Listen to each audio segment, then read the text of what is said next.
There's a version of you that wakes up early without an alarm. That goes to the gym because they want to, not because they have to.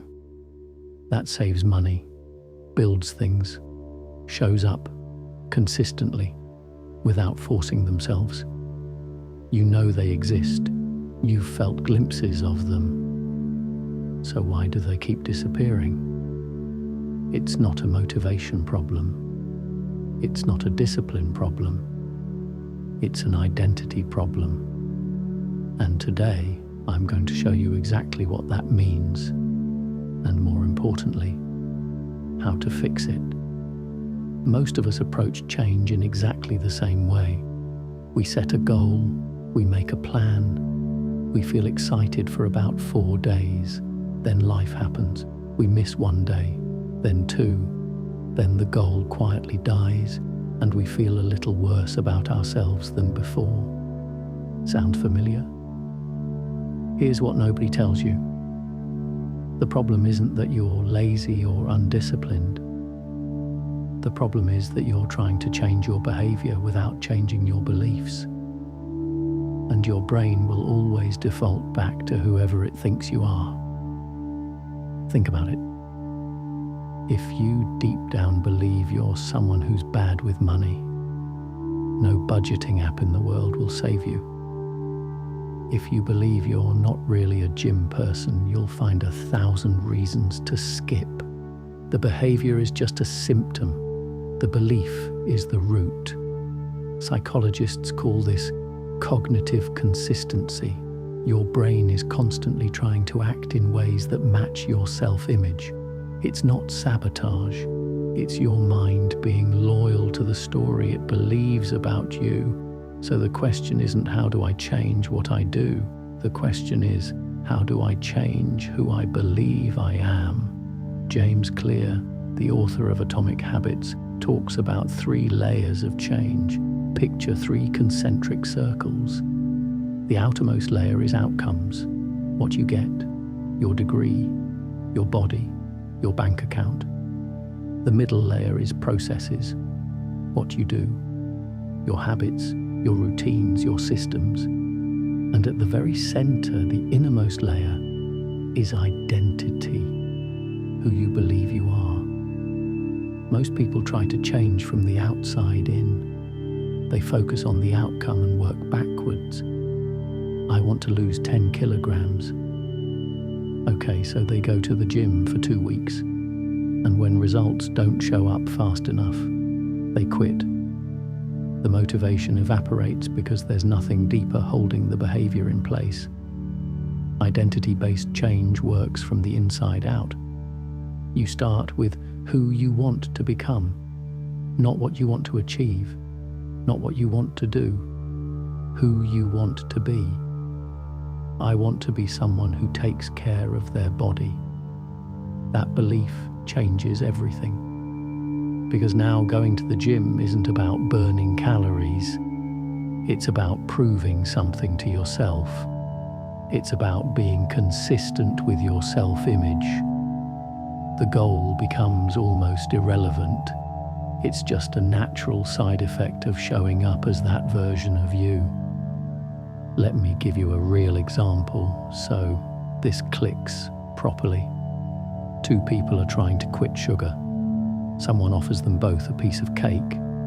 The first person says, "No thanks, I'm trying not to eat sugar." The second person says, "No thanks, I don't eat sugar." Same words on the surface. Completely different psychology underneath. The first person sees themselves as someone who is struggling to resist something they want. The second person sees themselves as someone who simply doesn't do that. One is white-knuckling willpower. The other is just being themselves. This is not a small distinction. This is everything. When your goal is tied to your identity, the hard thing stops feeling like sacrifice. It starts feeling like alignment. You're not giving something up. You're staying true to who you are. And this is exactly why manifestation works when it actually works. The people who successfully manifest things aren't just making vision boards and hoping. They've shifted how they see themselves. They've stepped into the identity of the person who already has those things. And they naturally start making decisions that match. It's not magic, it's psychology. Your actions will always follow your beliefs. Change the belief, and the actions change automatically. Okay, so here's where it gets really practical, because I know what you might be thinking. This sounds amazing, but how do I actually change my identity? I can't just decide I'm a different person. You're right. You can't declare a new identity and instantly become it. Identity isn't built in a moment, it's built through evidence. Every time you do the thing, you cast a vote for being that kind of person. Every time you skip it, you cast a vote against. Your brain is keeping score, not consciously, but it notices the pattern. Enough votes in one direction, and your self-image updates. One workout doesn't make you a fit person, but it makes you someone who works out. And if you keep showing up, that becomes the story your brain tells about you. I'm someone who works out. And now it feels weird not to go, because it conflicts with who you believe you are. This is why the 2-minute rule works so well. On days you don't feel like it, you still show up, even for 2 minutes.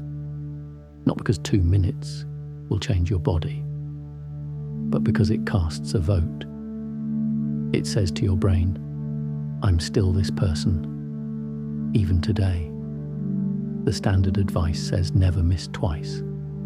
The identity-based version says every single time you show up, you're writing your own story. The question is, what kind of character are you writing? The part that makes this so powerful, you get to decide. There is no fixed version of you. You are authoring yourself right now, with every choice, every small action, every moment you choose alignment over comfort. I want to give you one practical tool you can use starting today. It's a question. Just one question. And it will change how you make decisions. Instead of asking, how do I achieve this goal? Ask, what would this version of me do right now? You want to be financially disciplined. You're about to make an impulse purchase. Instead of calculating whether you can afford it, ask, what would a financially disciplined person do right now? You already know the answer. You want to be a consistent creator. You don't feel like posting today. Instead of negotiating with your feelings, ask, what would a consistent creator do today? And then do that. Not because you feel like it, because that's who you are. You want to be someone who invests in themselves, in their health, their education, their mind. In every small choice, ask who that person is, and then be them. At first, it's going to feel like acting. That's normal. That's fine. Every identity starts as a performance before it becomes a truth. The person you admire most wasn't born that way. They acted like that person long enough that it became real. And the beautiful, terrifying, exciting thing is, you are doing the exact same thing right now. With every video you watch like this one, every journal entry, every hard conversation you have with yourself, you are choosing who you're becoming. Don't waste that. So let's recap what we talked about today. Goals fail not because of laziness or lack of discipline. They fail because your identity hasn't caught up yet. Change from the inside out. Start with who you want to be, not what you want to achieve. Cast votes for that person every day. even small ones, especially small ones. And when you're unsure what to do, ask, what would they do? I want to leave you with this. The gap between who you are and who you want to be isn't a gap in discipline. It's a gap in belief. And belief changes with evidence. So go give yourself some evidence today. However small, go be them just for today. If this resonated with you, save this video. Come back to it. Share it with someone who needs to hear it. And subscribe if you want more of this, because we're building something here. A community of people who are becoming intentionally